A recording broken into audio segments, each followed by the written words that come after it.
శ్రీ విద్యా ఛానల్కి స్వాగతం అండి. ముందుగా అందరికీ అధిక జ్యేష్ఠ మాసంలో ఈ సంకటహర చతుర్థి ఏ రోజు వచ్చింది? జూన్ 3 జూన్ 4 కన్ఫ్యూజ్ అవుతున్నారు. కన్ఫ్యూజన్ ఏం లేదమ్మా.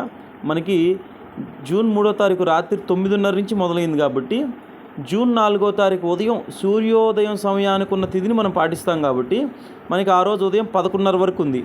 అందుకని గుడికి వెళ్ళవలసిన సమయం కూడా గురువారం జూన్ 4వ తారీఖు ఉదయం పూట మనకి చతుర్థి ఉంది కాబట్టి ఆ రోజే మీరు సంకటహర చతుర్థి చేసుకోవాల్సిన సమయము. అయితే అధిక జ్యేష్ఠ మాసంలో వచ్చేటువంటి ఈ చతుర్థి ఎంత గొప్పదంటే అధిక ఫలితాలను ఇస్తుంది. 2.5 సంవత్సరాలకు వచ్చేటువంటి అధిక మాసము చాలా ఉన్నతమైనటువంటి సత్ఫలితాలను ఇస్తుంది. బిజినెస్, జాబు, ప్రమోషన్స్, తర్వాత కోర్టు ప్రాబ్లమ్స్ అన్నీ సాల్వ్ అవుతాయి. అలానే కుటుంబ దాంపత్య సమస్యలు కూడా సాల్వ్ అవుతాయి. అయితే ఇక్కడ నేను ఇచ్చినటువంటి మంత్రం గణపతి సుబ్రహ్మణ్య సంపుటీకరణ మంత్రం. దీన్ని చక్కగా జపించండి 108 సార్లు.